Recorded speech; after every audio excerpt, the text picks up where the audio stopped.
Thanks for joining us on this Thursday, April 10th, 2014. I'm Jonah Baker. If you ride the MARTA, here is some good news for you. Leaders say they will increase service on trains and the bus line that serves Metro Atlanta by running more frequently. You should start seeing the change to the train starting May 19th. The changes will mean that the heavily traveled red and gold lines will run every 10 minutes during peak hours on weekdays instead of every 15 minutes as currently scheduled. Officials will also increase the bus service that is expected to start on May 17th. In the case of Ebony Wilkerson, prosecutors in Daytona Beach say they have filed attempted murder and child abuse charges. Wilkerson is the mother who drove a minivan carrying her 3 small children into the Atlantic Ocean. The original charge against the 32-year-old was first-degree murder and child abuse. Following the March 4th incident, prosecutors wouldn't say why the charges were reduced. Robert Richards IV, the wealthy heir to the DuPont family, was spared prison even though he was convicted of rape. In 2009, Richards was sentenced to 8 years in prison for raping his toddler daughter.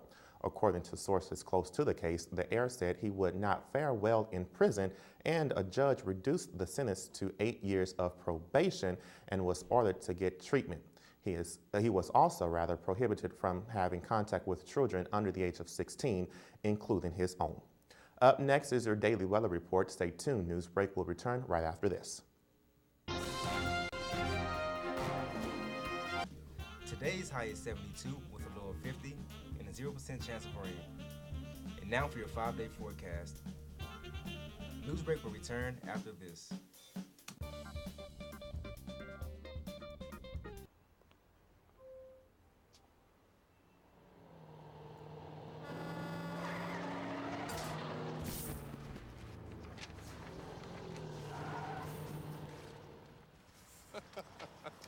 This can't be happening. This can't be happening. Of course it's not happening.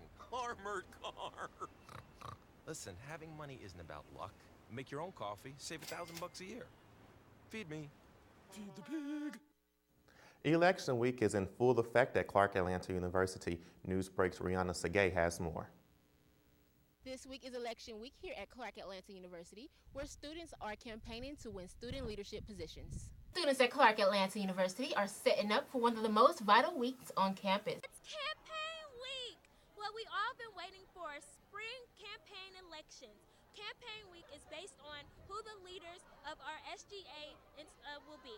And so we have a whole week filled with fun, laughter, implementing platforms in order to understand and to get to meet and greet your future leaders of the institution. Students from different classifications use their platforms to help inspire the student body into selecting which leader is most suited for the position. What I love most about CAU is that they allow each individual class to have a representative for their president, vice president, things of that nature. This event for me is to just basically exemplify the leadership on our campus, to really show how genuine individuals are and how can they be an asset to CAU. So why is election week so important? It's really important to see who's going to take the lead after, especially me, graduating senior who's about to leave, to see how the legacy of CAU continues on. And it's very important that you have people in positions who are really going to do stuff for the student body to make sure that the school is always student-centered. I'm Rihanna Segay, Newsbreak 23. When Newsbreak returns, we'll have your sports news. Stay tuned. For the day. We have a mulligatawny soup. Oh, do you have any specials? We have a steak special today. Oh, how's that cooked? That's pan-seared and then... Does it come with a side dish? Is it grilled? Can I have it steamed? So what do you recommend? What kind of pie do you have? You're an actor. Aren't you from Ohio? Any questions?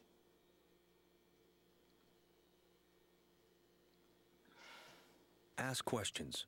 For the 10 questions everyone should know, go to ahrq.gov. Welcome back, and now for your latest in sports. 3 Emory University baseball players, Kyle Arbuckle, Warren Kimber, and Brett Lake, joined together last year to dig through Emory's collection of Hank Aaron's paraphernalia that was donated last year by a former scout for the Atlanta Braves. The 3 juniors were out to explore the history of the baseball legend and said they did not expect to find a connection between themselves and names like Hank Aaron, Ernie Banks, or Pete Rose. The students are expected to open an exhibit on April 24th at the university's Robert Woodruff Library. The collection includes scouting reports, contracts, and letters that Aaron received as he chased Babe Ruth's home run record. Last week, University of Massachusetts guard Derek Gordon announced that he is gay. Gordon becomes the first openly gay player in men's Division I college basketball. Gordon posted a picture on Instagram with the message reading in part, "This is the happiest I've been in 22 years of living, no more hiding." The Atlanta Hawks have improved their chances at the playoffs. Jeff Teague scored 19 points. Kyle Korver added 17 to beat the Boston Celtics on Wednesday night. Final score, 105-97. 4 games are remaining in the regular season, and the Hawks increased its lead to 2 games over the New York Knicks for the 8th and final Eastern Conference playoff spot. When Newsbreak returns, we will have your latest in entertainment news. Stay tuned. Up here. What you doing? I'm not gonna lie. Definitely not easy.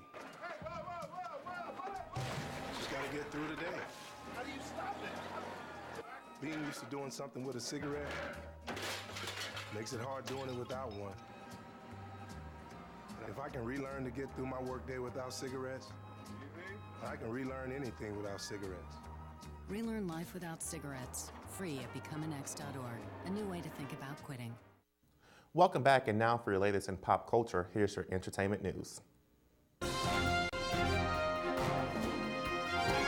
Legendary blues artist B.B. King and his famous guitar Lucille hit a bad note with concertgoers in St. Louis this past weekend.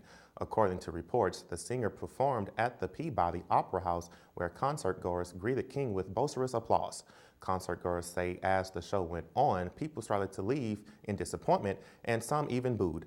Fans say that King spent more time talking to the audience, performed a few complete songs, and the band was constantly missing cues.